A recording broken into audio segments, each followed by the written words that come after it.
This is Renegades' time to shine. They have bottom middle, they have Ness, and they have to have a good push from EG, from the side of EG, for EG to come back into this. And just to kind of highlight on that one more time, that is something you don't see a whole lot. It's something you definitely don't see out of Sniped Out. It's something you don't see out of Sniped Out multiple times in a single series. Yes, so great job by Renegades and Sniped Out. Definitely missing some shots here today.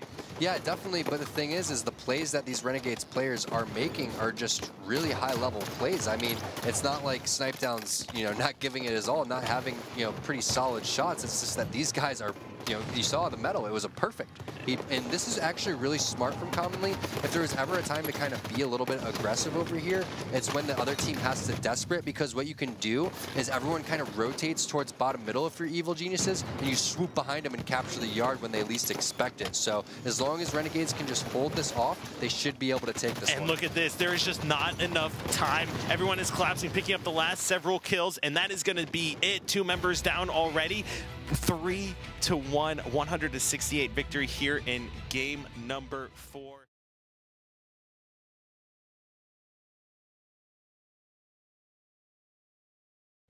All right. Here we are. Here we are. Here we are. Ready for another one. Ready. How do you think we did this season?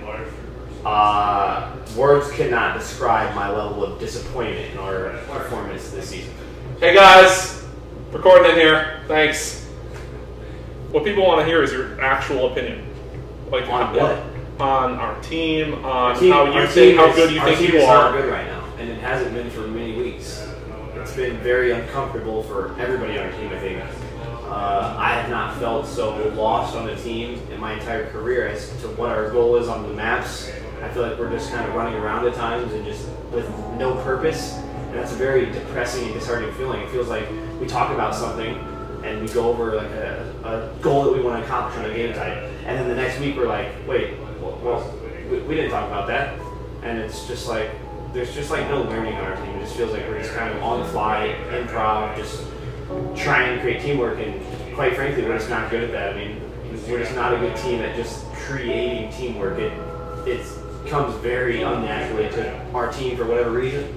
I don't know what that reason is. Obviously, if I did, we would be trying more proactively to fix that specific problem, but we just don't really have great teamwork, which has been something that, in particular, myself and Lunch have thrived on throughout our careers, is just having some of the best teamwork on the circuit. I have no idea what the future holds at this point for our team or the other teams. All I know is that we still have a lot of passion, desire, commitment, dedication to compete.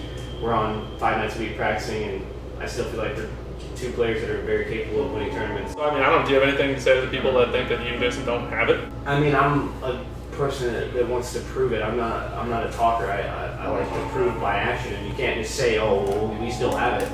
And no matter what I think in my mind, or no matter what I say, who cares? There's nothing to say. I don't really care what other people think of me or my team or how I'm playing. I mean, certainly I appreciate the fans and stuff that support me and the rest of EG, but at the end of the day, you have to perform, and we haven't been performing consistently whatsoever, and performing well even for the last 3 or 4 weeks, and it's just been, I think, very uncomfortable for everybody on the team. How do you feel going into our last match, our last week? I mean, I don't feel great because we have a very, very slim chance of qualifying now. It would take Renegades losing both matches, us winning probably 3-1 or 3-0 against Optic tonight, and then CLG tomorrow. So, I mean, pretty much my entire career been in the conversation of the top 4, at least at the tournaments, and to be on the outside looking in, it's a very underwhelming feeling. Oh boy, we got a little Towey and Roy action here, and we are currently searching for Pokemon. Oh wait, I got a Pokemon. Who is it? Pidgey, dude. I don't need a Pidgey, dude. You're gonna have to censor this video, man. All right, so we're the worst intro I've ever heard. All right, well, there's no intro, man. We're just going with it. But right now, we're driving to the gas station, and on the way, I dropped my incense, and we are going to be catching Pokemon. Hopefully, we catch a Charizard or a Squirtle. Towey says he knows where Squirtles are. Where are these Squirtles? I think I know where a Squirtle is. I saw Squirtle today. Oh, did you catch it? No, the game fucking froze. Dude, it's been doing that all day. It freezes so much. Yeah, the servers are trash, man. Pokemon Go servers, you gotta fix your shit. Pokemon is something that makes me happy, unlike Halo right now, which depresses me. We're gonna be competitive Pokemon Go players. I mean, we have a better chance. Can I coach your Go team? No. Oh, Drowsy. That's fine. I didn't want my team's better anyway. What do you mean your team is better? Bro, what level are you? I'm a level 11. You cannot Pokemon Go and drive. I can do anything. You're right. I mean, but you can't catch it currently, right?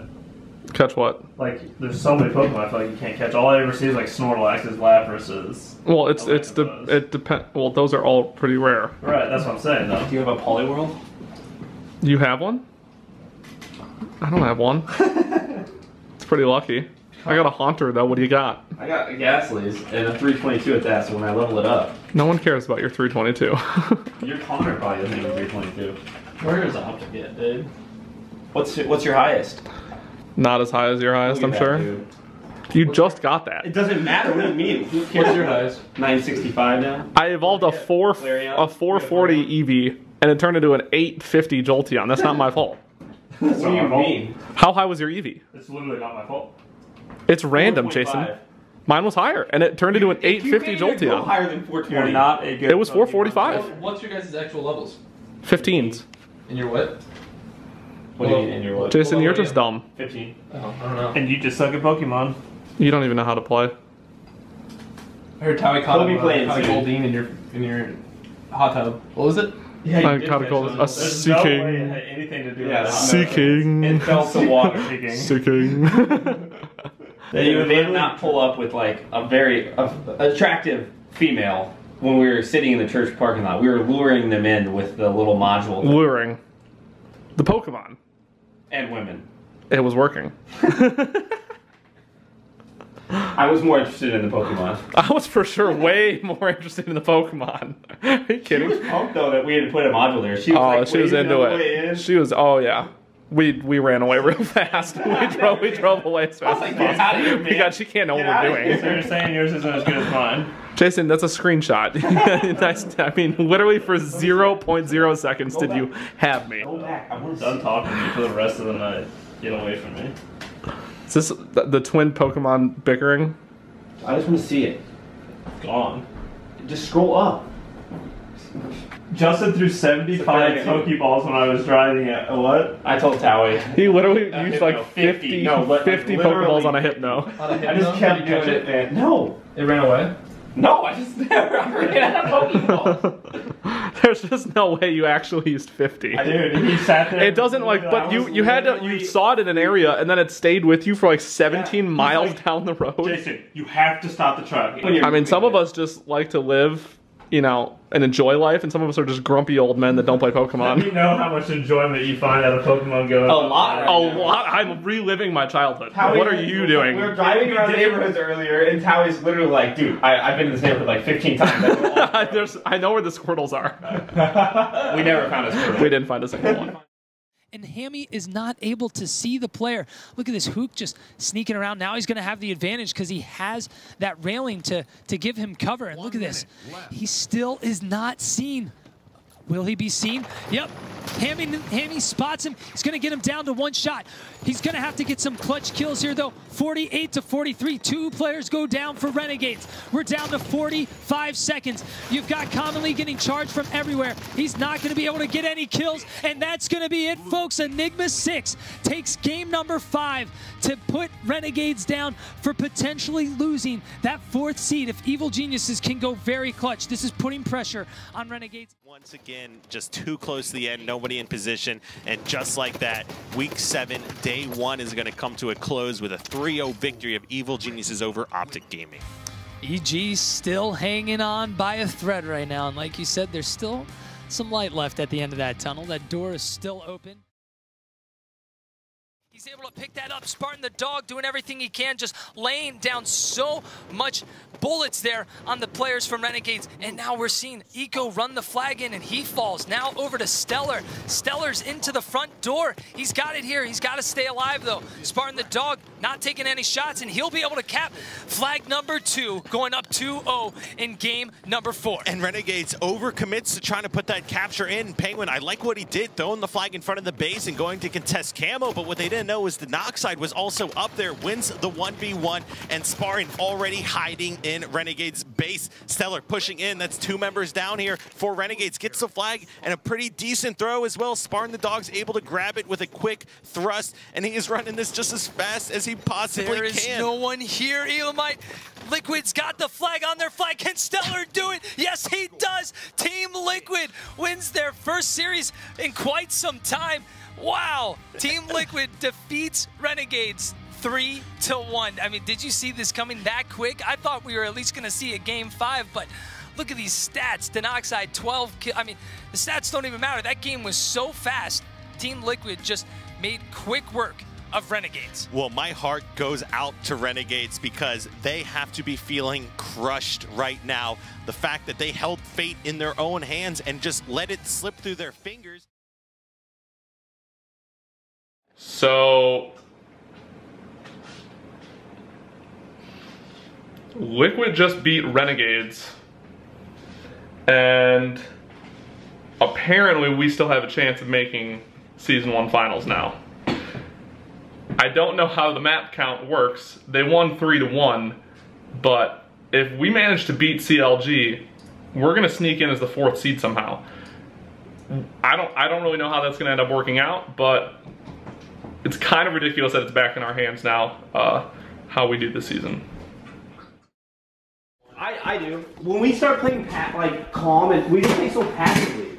I hate that. We could play like, if we don't, but I want to get hyped tonight. But yeah, I'm not gonna fucking. Let's lose because we're playing aggressive. Don't get hyped. Playing passive. Don't like if we go down like die and stuff. Of course not. If we go down like 1 or 2 games, don't like get like super upset. Right, I'm not gonna get. I mean, we literally are so lucky we're even playing. I didn't even think we'd have we just need to literally get everything we have right here. This is such a big. I mean, like we have nothing to lose. Like we shouldn't even be playing this. Is he serious right now? Is this how you warm up? I don't know. Oh my god, he's going down, man. I like sliding, man. I hope He got like 9-10 feet there. At least 9.5. Let's go. What are the game types again? Just focus on one at a time. It's policy and play.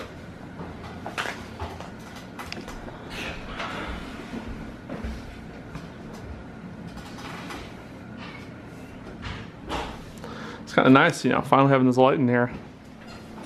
That is nice. I can actually see you guys. You literally just pointed the camera directly into the light. Well, yeah, I want them to know it's, you know, it's right up there. It's where it's coming from. Oh, okay. That's Your headphones. It's a good look. Now they know. Make sure we're holding setups properly.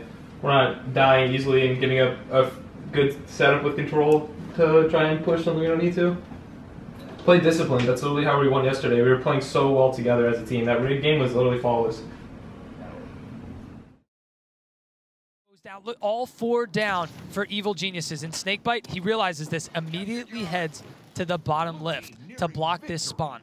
Blocks the spawn over here, knows that players are going to be going for the nest here. And look at this, he's just waiting, just getting some nades up here, trying to get some shots on the EG guys, but a great strategic move there by Snakebite, being so aware. And look at, I mean, you can just tell what he's thinking when he lifts up the lift. First player backs down. He doesn't want to overcommit and put himself in position where he can get team shot. He backs down, picks up the next new shield guy, tries to help out his teammate across the map, knows there's still a player hiding to the left, but rather than overcommit to that, backs down, picks up another kill, and just like that, the game may very well be over, and Evil Genius's hopes of making it anywhere. They need to capture this yard now, but with Nest falling so quickly, I don't know if they're going to be able to do it, and a triple cap like that will put the nail in the coffin and end Evil Genius's hopes of going to finals. That's crazy. That's it. Evil Geniuses Folks, this could be potentially the last time we see this Evil Geniuses roster compete together. They put up a hell of a fight. Time we didn't just push for yard. That's the problem. There was 2 guys sitting in front of me. I was way ahead of you guys. I would have instantly. I just think we should have gone for nest there. They had 3 people in yard. There wasn't 3 people in yard. They literally slayed us all, and then they just rotated out, and then they came back in. It doesn't matter if we go for nest. Even when I call it 3 people loop, we should still be pushing down, not going for yard where they're already there. Well, we did push out there. They ended up like sitting like top driveway. We all just dropped in the bottom center. If anyone else pushed snipe there with me, we would have for sure gotten that. I had a one-on-one. I had 2. Well, I don't think we should just leave 3 guys loop, and they have an angle on you at snipe. But I don't think we should push for yard though. There. We got yard. We took yard, and we all just dropped out to like bottom center and shit. Literally the second time we pushed yard, there was 2 of us that stopped in flowers across the map.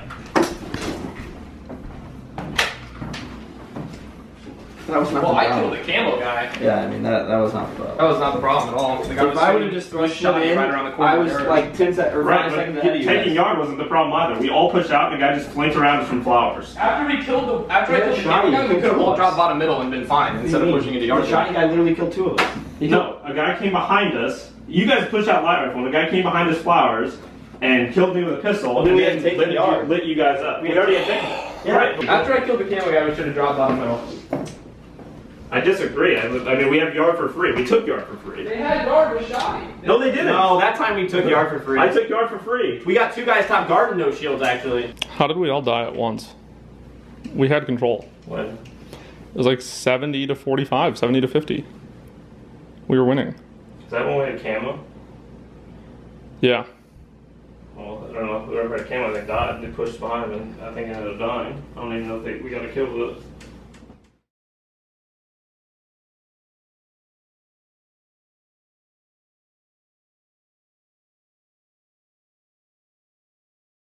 So going into this last week, we needed the stars to align in order to even have a chance. We needed Renegades to go 0-2, with one of the series being a 3-1 loss for them. And we needed to 3-0 Optic in order to just be able to 3-2 possibly CLG. And that ended up being the case somehow. Yeah, I mean, we knew as soon as Renegades lost the first time, we've always historically been pretty strong against Optic. I just feel like we match up well against them for whatever reason. So we ended up 3-0ing them, and that basically set us up to where if Renegades lost to Liquid, which they ended up losing 3-1 to them, we would just have to beat CLG, even if it was a 3-2, and we'd make it in. We had a close game 2, and we were up like 70-40 or something like that into game 3, and ended up losing both of them, which was a fitting way to end the season for us because we couldn't close out either of those close games. We practiced 5 days a week before that, and it doesn't matter. Our habits didn't ever change. Practice was just to play games. It didn't change how we were playing game types. We struggled at strongholds for a long time, and we struggled at strongholds at the end of the season still, because we still made the same mistakes and the same plays.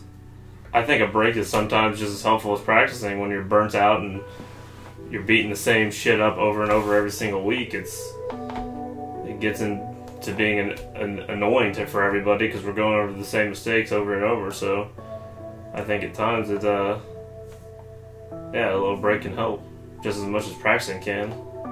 Yeah, I would agree. When you're struggling, which we have been for a while, our team especially would get on and just play to play a lot of nights, and some of us would give not full effort, or we'd be in a bad mood that night, so our call-outs aren't great. And to me, that's just useless practice. You got to get on and play. I mean, as close to like a tournament as you can. I understand it's not going to happen every night, and I mean, all of us were guilty of it one night or another, but that was the most frustrating part. I mean, especially the tilt factor on our team. I feel like we'd get frustrated, and then communication would go to shit for 2 or 3 games until one of us would get into whoever was tilting and tell them to snap out of it, because it's useless practice while we're not calling out right or just whining every call out, and that makes it not enjoyable for anybody. Yeah, communication is so crucial in Halo, especially Halo 5 with how fast it is. You need to have that awareness, and if it's just wildly varies, it's no surprise that how your team is performing will wildly vary. Yeah, I mean, our I think communications affects every one of us on our team on how we're playing, but I think particularly me, a lot of times I'm being aggressive, maybe sometimes too aggressive, but communication's always what helps realize the scenario where people are spawning, where your teammates are blocking, so you know if they're going to spawn into you. And some nights we were better at that than others, and I mean, all of us could have done a better job at that at times, but that was definitely one of the more inconsistent things for us, is just communicating the right things and not just yelling call-outs of where the enemy is, because those are probably the least important call-outs compared to what your teammates are doing or what they're blocking and stuff like that. Where does that leave us now? Or where does that leave you and Justin? I mean, I don't think right now either of us have any plans to retire. This season's been full of ups and downs, and a lot of downs for us, so it's been a struggle for sure. Has it been one of the most struggling seasons of your career? Yeah, I mean, it's probably been the most struggling seasons. I mean, 2009 we were still placing top 4, top 5. This season's been a struggle to even be in the top 4. We ended up in 5th at the end of the season. So yeah, this has been one of the most struggling seasons that Justin and I've had. And I mean, just the same mistakes over and over that we just never could fix for whatever reason. It's probably a first for a team that Justin and I have been on for our entire career, because we haven't really been through that type of struggle. We've been on certainly inconsistent teams, but yeah, this was definitely probably the most. And I mean, we're all 4 guilty of mistakes, that's for sure. How long do you see yourself competing for? I don't know how long I'm going to compete for, but probably until I feel like I can't help the team win, but I don't feel like that's the case yet. I mean, I don't feel like we've really had any sort of stride since for a long time in this game. We've always been kind of on different pages, and our goals just aren't the same in a lot of the game types, and it just makes it a lot harder than it should be. Our teamwork has been very low for a long time, and throughout our careers we've always had some of the best teamwork, so that's certainly been a struggle to win games with just trying to individually outskill your opponents, because in this game everybody's really good. That's not a consistent way to win, that's for sure.